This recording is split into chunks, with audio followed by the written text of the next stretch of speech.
Maligayang pagbabalik mga buddy, sa video na ito ay i-discuss naman natin ang about sa typologies of crime and criminals.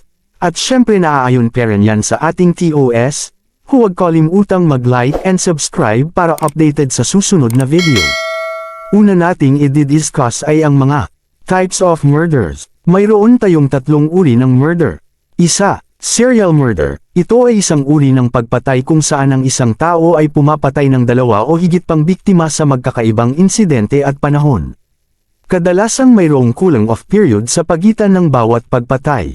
Mayroon tayong mga iba't ibang uri ng serial killers according to Holmes and DeBerber, 1988.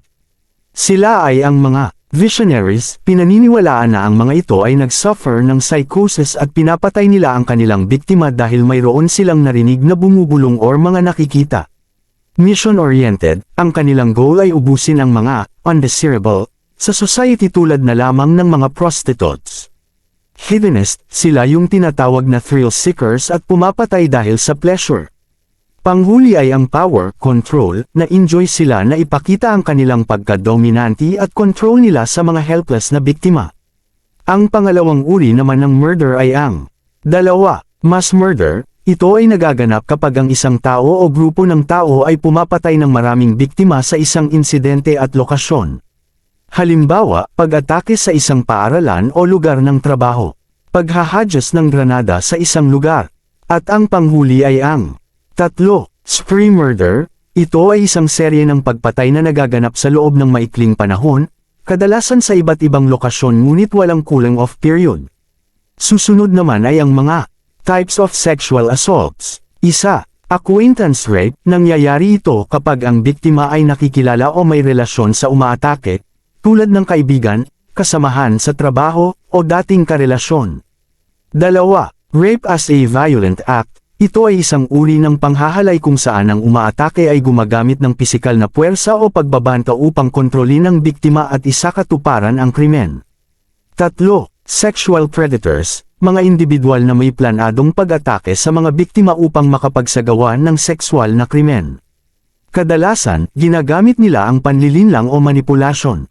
At ang panghuli ay, 4. Incest. Nangyayari ito kapag ang sexual na pang-aabuso ay isinagawa ng isang kamag-anak o miyembro ng pamilya. Anggo naman tayo sa Conklin types of robbers. Isa, professional robbers. Sila ang mga magnanakaw na may mataas na antas ng kasanayan at kadalasang nagpaplano ng mga pagnanakaw. Ang kanilang mga target ay kadalasang malalaking halaga ng pera o mahalagang bagay. Halimbawa, mga bank robbers na gumagamit ng mga komplikadong plano at kagamitan. 2. Opportunistic robbers. Sila ay mga magnanakaw na kumikilos base sa pagkakataon. Hindi sila naglalagay ng masyadong plano at kadalasan ay mga maliit na halaga lamang ang kanilang ninanakaw. Halimbawa, mga magnanakaw na nanlalob sa mga bahay na walang tao o walang sapat na seguridad. 3. Addict robbers. Sila ang mga magnanakaw na ang pangunahing motibo ay ang pagkuha ng pera o bagay para ipambili ng droga. Kadalasan ay mas marahas sila at walang pakialam sa magiging resulta ng kanilang pagnanakaw. Halimbawa, mga magnanakaw na sumusugod sa mga convenience stores o mga bangkita. At lastly ay ang 4. Alcoholic robbers. Sila ay mga magnanakaw na kadalasang nasa ilalim ng impluwensya ng alak habang nang-hold up. Ang kanilang mga pagnanakaw ay madalas na hindi planado at puno ng kapusukan. Halimbawa, mga taong lasing na nagiging bayulente at nanlalob sa mga tindahan. Sana ay may natutunan kayo sa video na ito.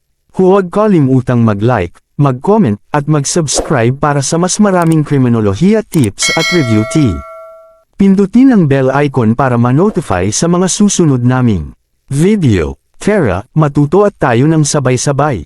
Kitikat sa susunod na video.